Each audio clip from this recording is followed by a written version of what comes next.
Hi everybody, welcome to my channel, Life, Law, Bin.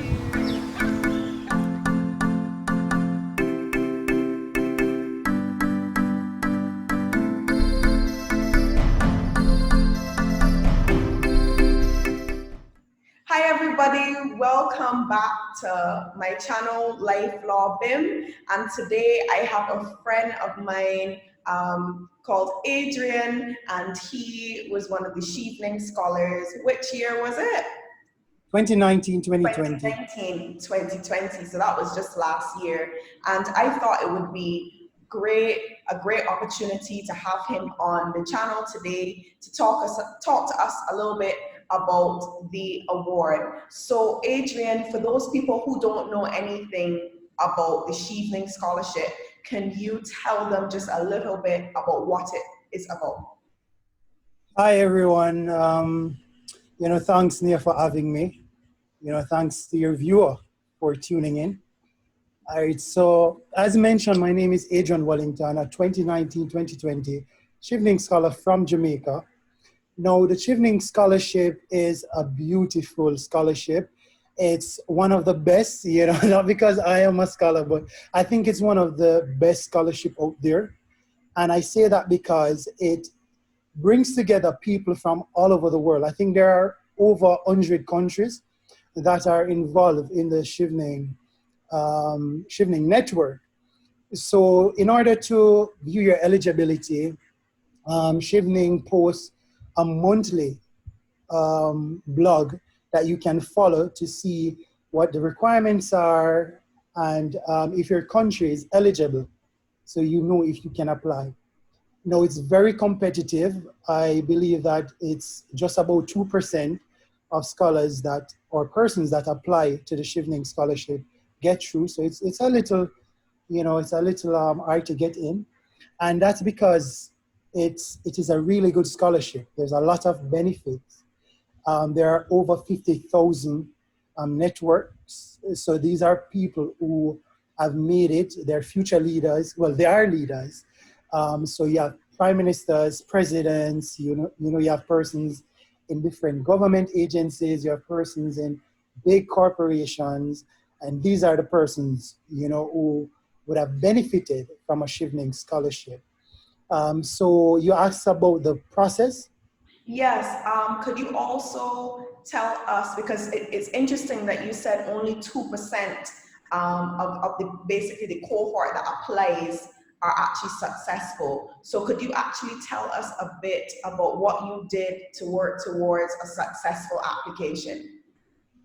Okay, so what I did was I did my research. I needed to know what it was, that persons were falling down on. And, interestingly, this year, Chevening posted what most applicants were short on. And that was because they did not meet some of the requirements. So one of the requirements is that you have 2-year post-work experience. Some persons just came out of university and they applied for the Chevening Scholarship. It's going to be very difficult because you would not meet the requirement. What I did, so I said, I researched, I ensured that I started writing my essays early. So there are 4 essays that are typical for the Chevening Scholarship. One is as it relates to networking capabilities. So what are your abilities to network? What have you done in the past? What do you hope to do as it relates to networking? Because the Chevening Scholarship is for future leaders and change makers. This is for persons who want to impact their country, right? So after I did my research, I started writing from early because I'm not the best person as it relates to writing essays. So I know that I had to start very early. Also, I needed to know what I need to articulate, my strengths, take my strengths and to put it to the forefront because it's all about selling yourself.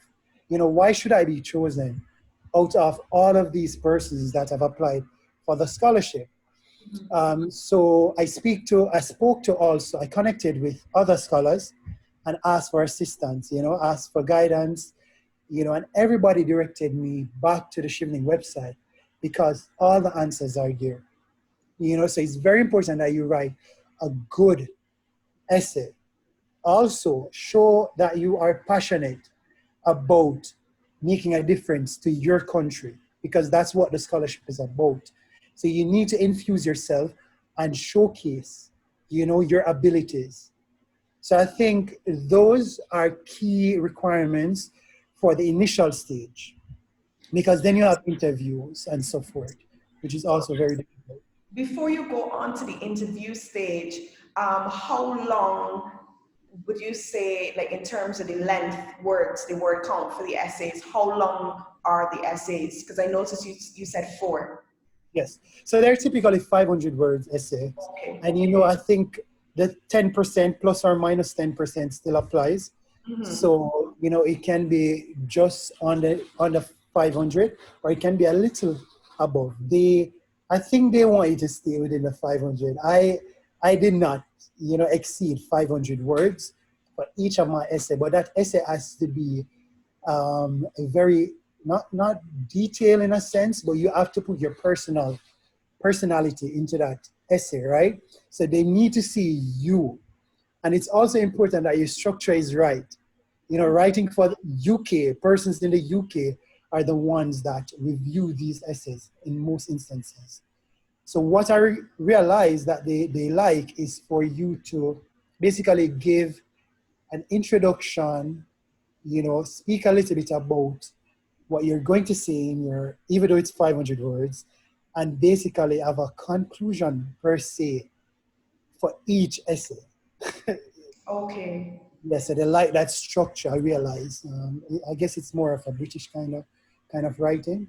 Mm-hmm. So, We write our essays different. Our essays, of course, we have our introduction, we have our thesis statement, and then we, speak on our different themes, and we conclude. They like to read that first line, that first introductory paragraph. Well, not paragraph, but probably um, sentence or two, and to get what the entire essay is going to be about. okay. So I noticed that you said that there are other stages. So if you have gotten past that stage, I Yeah. noticed you spoke about the interview stage. Yeah. Could you, offer some insight regarding that? I said interview to me was my favorite part, and that is because I, I like to talk to people. That's one of my strengths, I believe. And the interviewers, they make your life really easy. You have already reached in the door. It's basically for you to just articulate what you wrote in your essay, right? They try to make you feel very comfortable. It's important to watch a lot of interviews. There are interviews online on YouTube of persons talking about, a winning interview, what, what you need to do to get a winning interview. And it's also important that you know your material because they will be asking you those essay questions or questions similar to those. Okay. All right then. So I think that was quite insightful. So do you think you could give us a synopsis of the benefits of the Chevening Scholarship? So for those people who finally go on to be successful, what can they stand to get? Oh wow, that's a really interesting and a good question. But I think that if I start, I wouldn't be able to finish. The benefits of being a scholar is endless, and I'm not exaggerating, because you have become a part of such a powerful network. I have met so many people, you know, through this scholarship. For example, I'll give you like when I was doing my dissertation. Well, I'm currently still closing out with my dissertation, but I was able to get access to some people from some very sensitive and some high profile people that I would not necessarily have gotten access to, and that really assisted me in my dissertation. Additionally, you get a full ride scholarship to study in the United Kingdom at any university of your choice, really. So you get your entire tuition is paid for. You get a stipend that covers, your living expenses, so your accommodation, all of these different things, and you still get, some amount of money to, to buy stuff. Also, they assist you throughout the entire process with visa and all of those other requirements. So, Mr. Yes. That's okay. Sorry about that. Yes, so like it's a full paid ride to study a master's of your choice. Additionally, you get to meet some wonderful people. I've met so many great, people in the United Kingdom, and these are not only persons from the UK, but from other scholars that are from all over the world. As I told you before, 100 plus different countries, and you get to forge, lifelong relationships and friendships. And as a future leader, this is very important to have networks in different places, as this will aid and assist you, as you move further in your career and your life. So, I mean, one thing is clear, Adrian. It seems like an invaluable, priceless opportunity to forge links with future leaders, people who will be the movers and shakers of tomorrow. And to me, I think that benefit in and of itself is astounding. So, before we wrap up, what did you study in the UK and where did you choose to study? So I chose to study at Northumbria University in Newcastle, and that's because, I studied forensic accounting.